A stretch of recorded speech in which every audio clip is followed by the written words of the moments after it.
Bienvenidos a One Talks, el podcast de We Are Not Zombies.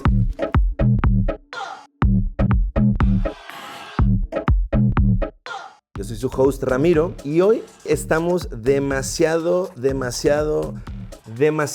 no puedo decir demasiados, para cubrir lo demasiado felices que estamos de tener con nosotros a un humano nacido en el Distrito Federal, un escritor, caminante, periodista, bailador, explorador, un académico, un cronista, nacido en Mixcoac, Jorge Pedro Uribe Llamas. Qué gusto, muy bien, muy contento. Yo también estoy bastante contento de estar aquí y agradezco esa presentación tan bonita. ¿Cómo estás? ¿Cómo te encuentras en la vida? ¿Cómo te fue en tu camino al estudio? ¿Qué viste? ¿Qué te tocó? ¿Qué te movió las fibras tan sensibles con las que te manejas? Bueno, salí de mi casa a la estación del Metrobús República de Chile, frente a la cantina La Dominica. Mientras veía la cantina, cómo la estaban abriendo, yo tenía la reflexión que suelo tener cuando veo una cantina. Yo debería volver a las cantinas. Aunque no beba alcohol, no significa que pueda dejar de ir. Y pensando eso, llegó el Metrobús, me subí y al llegar a Hidalgo hice una fila muy larga porque no pasaba el Metrobús de Reforma. Te escribí para disculparme porque a mí me gusta ser puntual y llegué unos minutos tarde aquí a la Plaza Washington, que me gusta mucho esta plaza, me gusta además el olor a chocolate que hay aquí en el lobby del edificio, y ahora al subir aquí al estudio y ver todas estas cámaras y luces y equipo humano, me emociono. ¿Tú cómo estás? Muy bien, la verdad, muy feliz de que podemos platicar. Creo que desde que nos conocimos y desde que supe de tu trayectoria, de lo que hacías en ese momento, un joven cronista de la Ciudad de México, que nuestra amiga en común, Pola Ibarra, me platicó de ti. Te hablo 2012, 2013. Desde entonces he tenido la fortuna de leerte, de escucharte, de platicar sobre lo que haces y tu forma de ver y entender lo que te rodea con el equipo No Zombie, y llegar a este momento en el que podemos platicar y que te puedo preguntar y podemos encontrar esos momentos que te hacen quien eres. Ahora eres el cronista de la Ciudad de México, ahora con reconocimientos, con un programa en televisión nacional, con libros en absolutamente todas las librerías del país.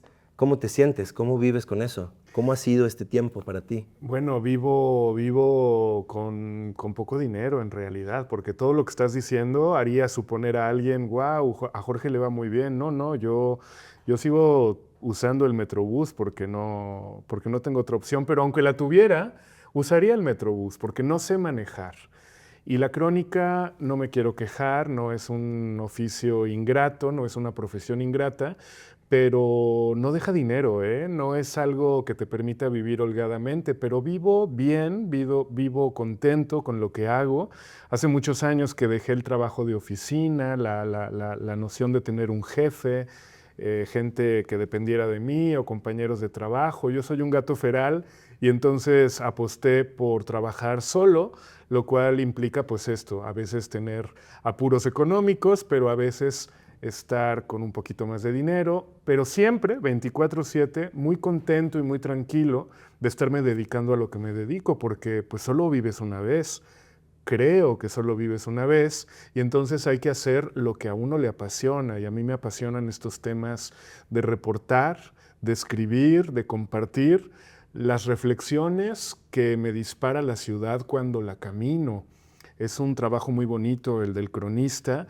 Soy un cronista más de los muchos que tiene la ciudad, y me da gusto que Pola Ibarra, que ya no es la Pola, ahora es Pola Ibarra, ya conforme va avanzando la edad ya podemos referirnos a la señora Pola Ibarra. Me da mucho gusto que nos haya puesto en contacto y que finalmente estemos teniendo esta cercanía. Ahorita lo mencionaste, platícame cómo caminas la ciudad. Camino con el hombro derecho caído. Ayer fui al ortopedista y me lo dijo, es que tú tienes el hombro caído. y tenemos que resolverlo. Y cuando yo estoy grabando para el Canal 11, mis realizadoras, mis realizadores o mis productoras siempre me dicen, sube el hombro porque se te ve muy caído. Algo tengo ahí en la espalda, podría ser una escoliosis, y por eso fui ayer al ortopedista que me va a hacer todos los estudios para que yo pueda caminar correctamente, porque yo camino muchísimo, entonces más vale que yo aprenda a caminar. Pero también siempre recuerdo a mi mamá que desde chico me decía, camina derecho, camina derecho. Ayer el ortopedista, sin embargo, me explicó por qué los seres humanos tendemos a encorvarnos. Resulta que somos los únicos mamíferos que caminamos erguidos. Entonces la columna vertebral pues no está acostumbrada a no tener el apoyo delantero. Y entonces cuando uno camina mucho, a uno le duele la espalda. Pero lo que jamás duele es el espíritu, la emoción de estar descubriendo, incluso en lo cotidiano, en lo ordinario, en lo infraordinario, asuntos extraordinarios. Caminar nunca es aburrido, nunca cansa, nunca es rutinario. Entonces puede cansarse la espina dorsal, pero no se cansa el entusiasmo. Y yo creo que es una bendición poder hacerlo. Si hay alguien que no puede caminar, uy, cómo quisiera yo que un milagro los hiciera caminar, porque caminar es algo muy hermoso y muy útil, sobre todo para un cronista. Tú también Me caminas. encanta caminar. A donde voy, lo que hago es caminar, caminar, perderme, caminar. Sí, me encanta. Creo que es la forma de conocer el verdadero, la verdadera energía del espacio. No nada más visitar los lugares más visitados, que también hay que hacerlo, sino habitar el espacio. De eso se trata la ciudad, de caminarla. Ahora, yo no tengo nada contra los automóviles ni contra el transporte público. Yo lo uso mucho el transporte público. Pero siento que es mejor caminar y también tomar la bicicleta lo disfruto mucho y los medios de transporte que más tomo son el Metrobús y el metro. A veces tengo que tomar el trole ahí en el eje central. Y el cablebús me tiene muy entusiasmado también a últimas fechas porque es panorámico y es como estar de vacaciones mirando, bueno, vacaciones para mí porque no lo uso cotidianamente, pero estoy seguro de que incluso las personas que lo usan diario para ir a trabajar no dejan de sorprenderse. Por ejemplo, los que bajan de Cuautepec a Indios Verdes o los que van de Constitución a Santa Marta, de poder estar viendo las ciudades de las alturas. Y algo bonito que tiene el cablebús es que nunca te toca estar de pie, siempre estás tú sentado y es hermoso. El transporte público es lo máximo, pero es todavía mejor caminar y andar en bici, me parece a mí. ¿Qué es lo más inesperado que descubriste de manera más reciente en la ciudad? ¿Hay algo que hayas visto, encontrado, que te sorprendió, que fue completamente inesperado? Sí, ayer que salí del ortopedista en la colonia Roma, fui a la farmacia del doctor Simi que está sobre Insurgentes a la altura de, no recuerdo ese nombre, el nombre de esa calle. Y mientras estaba ahí pagando y todo, me sorprendía ver que la gente estaba hablando en inglés. No vengo mucho a estos rumbos. Y era increíble ver que alguien le decía al empleado del doctor Simi 100 milligrams y se me hacía muy curioso ver que se utilizara el inglés en ese contexto. Sabemos que hay muchos angloparlantes en esta zona de la ciudad, pero ya verlo, escucharlo cotidianamente no deja de ser sorprendente para alguien que viene del centro histórico, donde el único inglés que vas a escuchar es el de los turistas asombrados. Pero ya en una farmacia, en el contexto de 100 milligrams, me sorprendió. Y no solo eso, al salir de la farmacia, atisbé, eh, OTE, una hamburguesería que se llama Hollywood, que dije, ah, caramba, siempre he querido ir ahí. Desde que yo vivía en La Condesa, hace muchos años, cuando podía permitírmelo, cuando trabajaba en oficinas, siempre quise venir y a falta de Mr. Kelly's, pues ahora es cuando tengo que ir a Hollywood. Y me sorprendió mucho que sigue siendo barato y que ahí en la pared están las fotografías de los comensales, de los clientes célebres que han pasado por ahí, Silvia Pinal, Merle Uribe, Salma Hayek, Libertad Lamarque. Y yo me preguntaba, todas estas señoronas habrán salido de aquí oliendo a hamburguesa, porque yo salí de ahí con un olor que no se me va a quitar como en 3 semanas, a hamburguesa, que aunque me baño sigo oliendo a hamburguesa, pero me gusta porque es un olor muy bonito, es el olor de la resistencia. Si todas las personas que se quejan contra la gentrificación, yo no veo mal que se queje contra eso, tampoco lo veo bien, simplemente lo observo. Observo que hay mucho descontento contra la gentrificación. Si cada persona descontenta fuera a las hamburguesas Hollywood a pedirse un combo de 135 pesos, otro gallo nos cantaría, porque yo soy más de acción y no tanto de reacción. Yo creo que las cosas hay que hacerlas cuando todavía es posible hacerlas y no a posteriori lamentarlo. Entonces sí, hay que lamentar que se han perdido muchos negocios tradicionales, pero todavía estamos a tiempo de acudir a aquellos que siguen abiertos, como las hamburguesas Hollywood, que me pagaron 100 pesos para hacer este comercial. que me dieron una experiencia muy bonita ayer por la tarde. Yo pensaba, todavía existen estas hamburguesas, sigue siendo costeable, sigue siendo posible una Roma donde se habla en inglés, pero al mismo tiempo siguen estando las hamburguesas Hollywood con el letrero, con la foto de Silvia Pinal firmada y con Jorge Pedro desembolsando 135 pesos. Es decir, todo al mismo tiempo sucediendo, y eso es algo muy hermoso de esta ciudad, que no cambia en bloque, sino que en capas va transitándose por ella. Y esa fue una reflexión que tuve ayer al salir del ortopedista. ¿Qué tal están las hamburguesas? Es lo de menos, ¿eh? ¿En O sea, serio? que estén buenas o malas, es lo de menos. Lo de menos es que está barato, que está bien ubicado, que son una resistencia contra la Que existe, total. Exactamente. Sí, sí, sí. Pero bueno, si me preguntas, no están mal, están bien. Bien. Son como primas hermanas de Mr. Kelly's. Son esas Me encanta. hamburguesas chiquitas que tienen su cebolla, no sé si decir frita, caramelizada, y con una no te llenas, necesitas 2. Pero son tan baratas que está bien. Y el refresco y las papas las preparan ahí mismo. Y yo salí de ahí muy contento, ¿eh?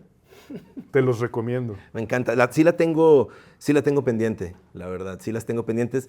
He pasado por ahí y justo creo que me ha pasado algo similar, que la veo y digo, oh, este lugar. Un día voy a mágico. venir. Un día voy a venir. Pues hay que venir. Hay que ir. Antes de que desaparezcan los negocios, uno tiene que usarlos. Tienes toda la razón. Que ahorita mencionaste lo de la gentrificación. La ves, la observas. No sé, no pienso, no estoy seguro que la gentrificación o la migración sea el problema, porque todos tenemos el derecho de habitar este planeta maravilloso y hermoso que es absolutamente de todos, cada rincón del mundo. Sin embargo, los efectos que eso causa en las rentas, lo impagable que se convierte en ciertos lugares, cómo eso naturalmente en una economía y en un país como el nuestro es impagable para el mexicano, eso es creo que lo que exacerba la banda, ¿no? A la gente a decir, oye, no, ¿qué está pasando? Sí. Quizás mal enfocado hacia quien está comiendo en un café, promoviendo y ayudando a un emprendedor y a círculos virtuosos de economía local que es importante que existan, ¿no? Y más bien es dirigido a quien maneja y opera y permite que pasen todos estos, no sé, arreglos y situaciones deshumanizadoras, ¿no? Que realmente eso es lo que va pasando y conforme avanza, vamos viendo que eso va pasando, los lugares, las esquinas, los colonias, los olores que conocíamos de la ciudad. Yo tengo mucho menos que tú viviendo aquí, tengo 12 años. Vamos viendo cómo eso va siendo desplazado por lugares que carecen de sentido desde la arquitectura y qué decir de los hotcakes, ¿no? Que hace nada más de un piso arriba del otro. Sí, esos olores, qué bonito que lo digas, que van desapareciendo. El olor a Mr. Kelly's ya no existe, que es un olor a cebolla con pimienta y papas fritas, que es un olor que sentías cuando pasabas por esa parte de Insurgentes.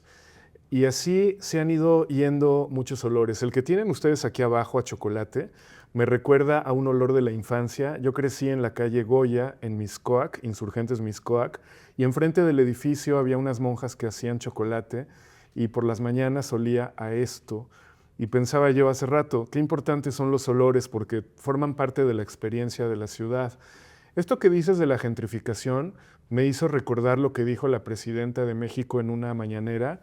Dijo que no hay que ser xenofóbicos porque es un derecho migrar y no es ilegal migrar y todos debemos tener la oportunidad de migrar.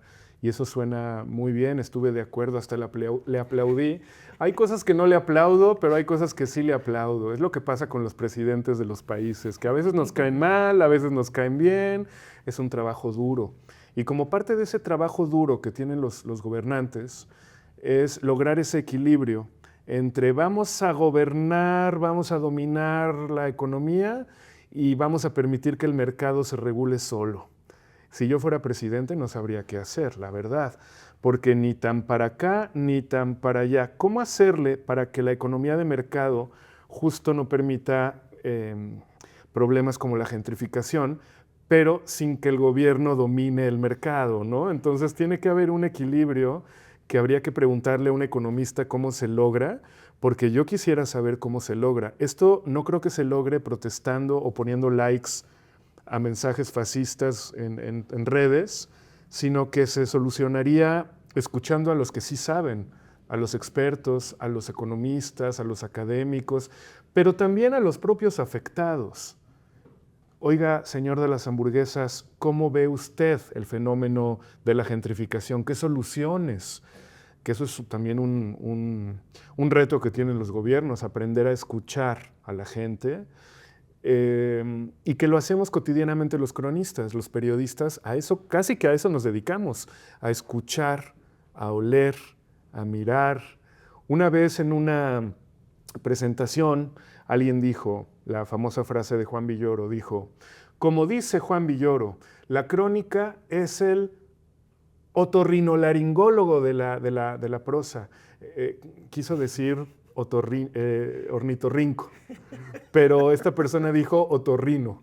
Y yo no quise corregirla porque era grosero hacerlo, pero además porque pensé, es verdad, el cronista no solo es el ornitorrinco de la prosa, también es el otorrinolaringólogo, porque nosotros trabajamos con oídos, nariz y garganta, escuchamos, olemos y solo entonces expresamos algo. Entonces, ojalá los gobernantes tuvieran algo de cronistas también y supieran oler, escuchar a las personas, porque muchas veces las soluciones no las tienen solamente los economistas y los académicos, que también hay que escucharlos, sino la propia población. Entonces, que Jorge Pedro esté ahí opinando de la gentrificación, pues qué padre, pero ¿qué opina el dueño de las hamburguesas Hollywood, no? ¿O qué opinan los antiguos dueños de Mr. Kelly's? Habría que preguntarles a ellos qué solución proponen. Yo me imagino que sería una solución multifactorial, ¿no? De gobierno, de mercado, de asuntos inmobiliarios. No solamente la migración es un factor, pero además la migración es con el que menos tenemos que enojarnos, porque la migración es un derecho, como dijo la presidenta, y la migración no importa si vienen del sur global, si son personas que vienen buscando una mejor vida, o si son personas con muchos privilegios que vienen a vivir a todo confort en un país más barato. Como sea, ambos tienen el derecho de hacerlo. Entonces, enojarte con los migrantes desprivilegiados es fascismo de derecha. Enojarte con los migrantes privilegiados es fascismo de izquierda. En cualquier forma es fascismo. Entonces, no hay que enojarse con los migrantes, sean quien sean. Más bien hay que enojarse más bien no hay que enojarse, más bien hay que aprender a escuchar y encontrar juntos una solución. Me encanta. Eso es definitivamente lo que nos falta, escucharnos. Los gobernantes no escuchan, eso es cierto, y de pronto nosotros si nos enojamos, que no hay que enojarnos, pues menos nos vamos a escuchar. El enojo es como ponerse tapones de oídos, como los que yo uso en las noches, los venden en Sanborns, son amarillos y están bien baratos. Y si compran la versión femenina, que es de color rosa, están más baratos. Qué raro, Qué ¿no? raro, sí. Porque son exactamente iguales, pero pintados de rosa. Y como son rosas y para mujer, son más baratos. Yo quiero mandarles un mail a esa empresa. ¿Por qué los tapones de oídos para mujeres son más baratos que los de hombres? ¡Qué cosa tan rara! Bueno, yo compro los de mujeres porque son más baratos y entonces me los pongo, porque vivir en el centro exige ponerte esos tapones. Pero ser gobernante de un país como México exige quitarte los tapones, irte a la farmacia a que te destaponen la cerilla y aprender a escuchar. Pero no solamente los gobernantes, todos tenemos que aprender a escucharnos, quitarnos los tapones. Ahorita que decíamos esto de enojarme, me acordé que el año pasado fui a uno de tus tours caminados del centro, que fue maravilloso. Gracias. Y si no mal recuerdo, ese recorrido terminaba en Tepito, en este polvorín o en este espacio en el que nos contabas que el emperador decía, ahí voy a negociar, y no iba. ¿Cómo va este momento? Que habla mucho de la mexicanidad. En mi nuevo libro yo comienzo con una crónica que habla de eso, de los últimos 10, 15 días del sitio de Tenochtitlan, cuando ya está lo más duro de la guerra.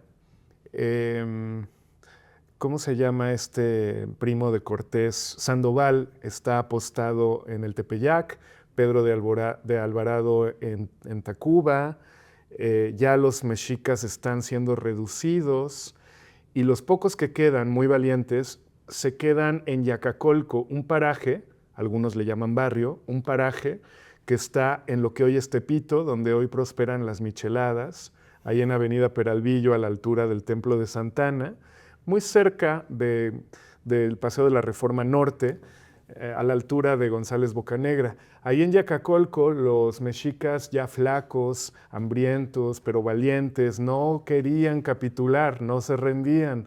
Y entonces llegaban unos emisarios con Cortés a la plaza del Tianguis en Tlatelolco, prácticamente cruzando Reforma, donde está el Tecpan, y ahí le decían, los mandaba a llamar Cortés, y ellos llegaban y él les daba víveres y les decía, díganle a Cuauhtémoc-Motzin, que venga a entrevistarse conmigo, que yo quiero hacer las paces, no quiero destruir México. Vamos a ver si es verdad, ¿no? Vete tú a saber si era verdad.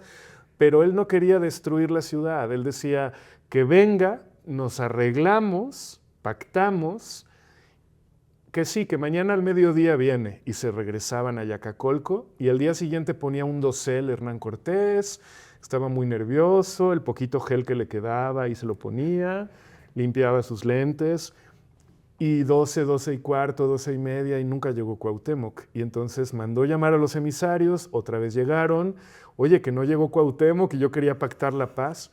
Ah, es que estaba enfermo, es que no puede venir, pero mañana ahora sí llega. Está bien, tomen unos víveres y díganle que lo quiero mucho, que lo respeto y que por favor no me deje plantado mañana. Y al día siguiente otra vez, hasta que la tercera vez llegaron y Cortés se dio cuenta que le estaban tomando el pelo o algo. Yo no sé por qué Cuauhtémoc estaba dejando plantado a Cortés. A lo mejor para burlarse de él, porque tal vez dejar plantado a alguien te da poder, no sé. En ese momento quizá. Claro, en ese momento de guerra, no llegar a la mesa de negociación es una herramienta de negociación, pero además es posible que sí estuviera enfermo. Es posible que él estuviera esperando una fecha propicia, el Tonalpohualli y la cuenta de los días, como que Tenochtitlan y Tlatelolco tenían que caer tal día del año, tal vez, ¿no? Tal vez él estaba esperando el día apropiado, no lo sé.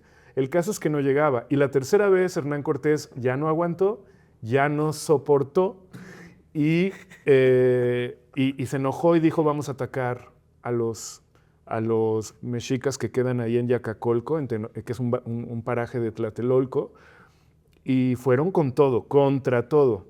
Los pobrecitos españoles no tuvieron otra opción que atacarlos, ¿no? Pobrecitos, ¿no?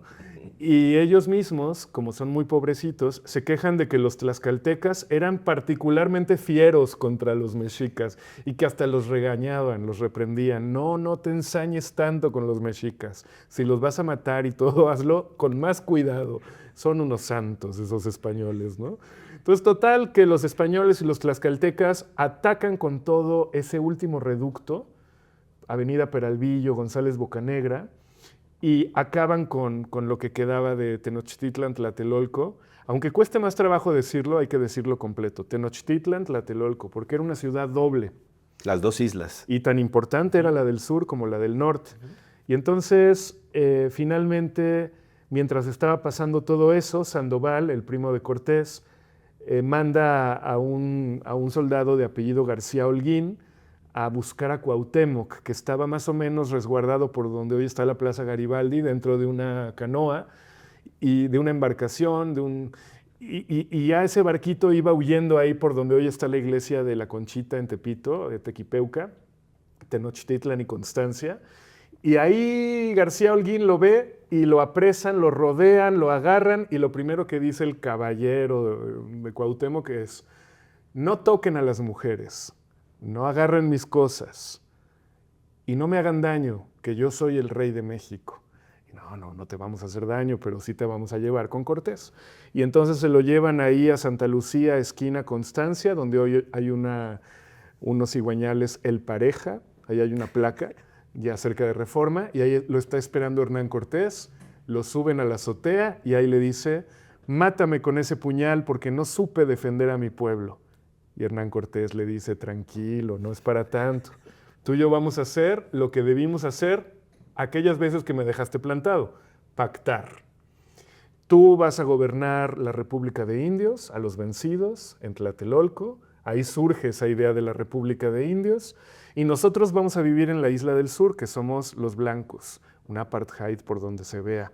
Y entonces ahí se queda uno pensando, porque el cronista no solo relata hechos, también tiene que llegar a conclusiones. Y una conclusión a la que yo llego es que los poderosos siempre pactan entre ellos. Incluso estando enemistados, en la cumbre, ahí no hay enemistad. Los poderosos siempre saben pactar entre ellos. Entonces, Cuauhtémoc gobierna a los mexicas, Cortés a los españoles, con su propio ayuntamiento y su cabildo que va a estar en Coyoacán, pero Cuauhtémotzin va a estar en el Tecpan de Tlatelolco gobernando a partir de esta cosa rara llamada la República de Indios, que va a ser independiente del Cabildo de México, entre comillas, porque claramente estaba supeditado al Cabildo de los españoles, y así nace esta esquizofrenia de nosotros los buenos, ellos los malos, nosotros los güeros, ellos los no güeros, nosotros los ganadores, ellos los vencidos. Ya desde 1521 hay esta separación, esta cicatriz que todavía hoy nos duele. Uf, y así inicia el libro. Sí.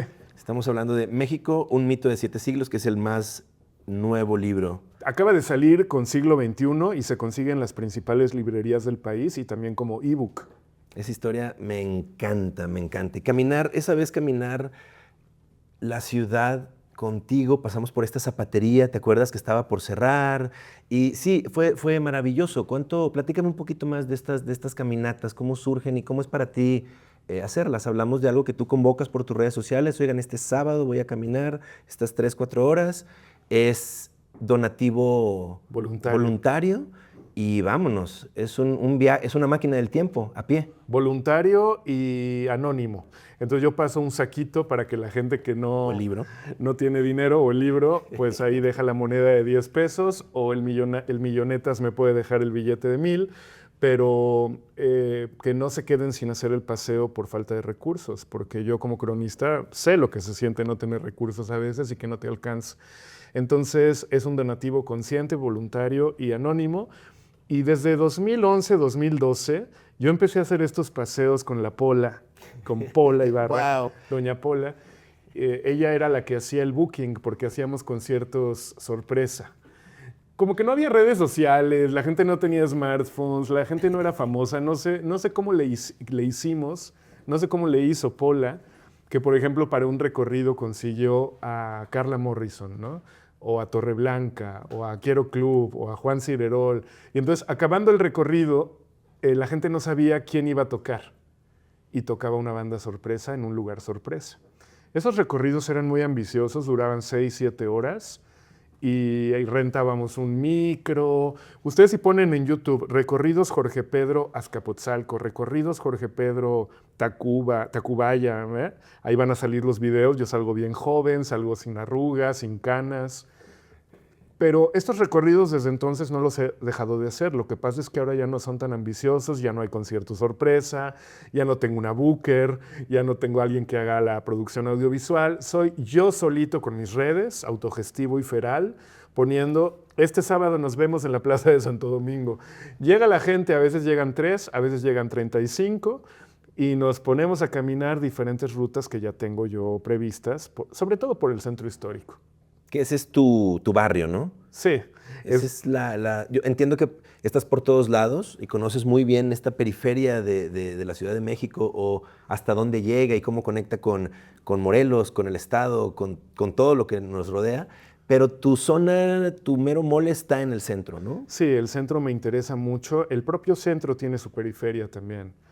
El centro tiene sus barrios antiguamente indígenas de la República de Indios de Tlatelolco, que hoy ya no se llaman así, pero hoy se llaman Barrios Bravos, ¿no? Tepito, Merced Balbuena, Exnahualtongo, La Merced, Tlaxcuaque, todas esas zonas periféricas del centro a mí me interesan un montón. Pero además, más allá del centro, del par de islas, ya uno se sale a los suburbios, ¿no? A la Juárez, a la Roma. Yo cuando camino por la Juárez, por la Roma, siento que estoy en el suburbio, o sea, hay muchos árboles, casi no hay gente en la banqueta, no hay ambulantaje casi, no hay ruido, hay pajaritos. Yo me siento en la ciudad jardín, ¿no? En el suburbio gringo, así. Aunque también son muy urbanos, pero son más suburbanos. Y luego te alejas de estas colonias y todo se va poniendo más interesante, ¿no? Te sales del circuito, te sales del periférico, llegas a la línea 12 del metro, tomas el cablebús, llegas a Ecatepec, llegas a Cuautepec, a la Sierra de Guadalupe, a los límites con Morelos, a Parres, y todo aquello se va volviendo sumamente interesante, Chimalhuacán, porque eso también es la ciudad, aunque no solemos concebirlo como la ciudad, porque cuando pensamos en la ciudad, pensamos en el Paseo de la Reforma, el Ángel, la marcha contra la gentrificación en la Roma, sí, 3, 4 colonias, ¿no? 2 alcaldías, a lo mucho 3 alcaldías, pero ¿y las otras 12, 13 alcaldías y los 60 municipios aledaños que componen la zona metropolitana? La Ciudad de México ha dejado de ser una ciudad propiamente para convertirse en una región de cooperación.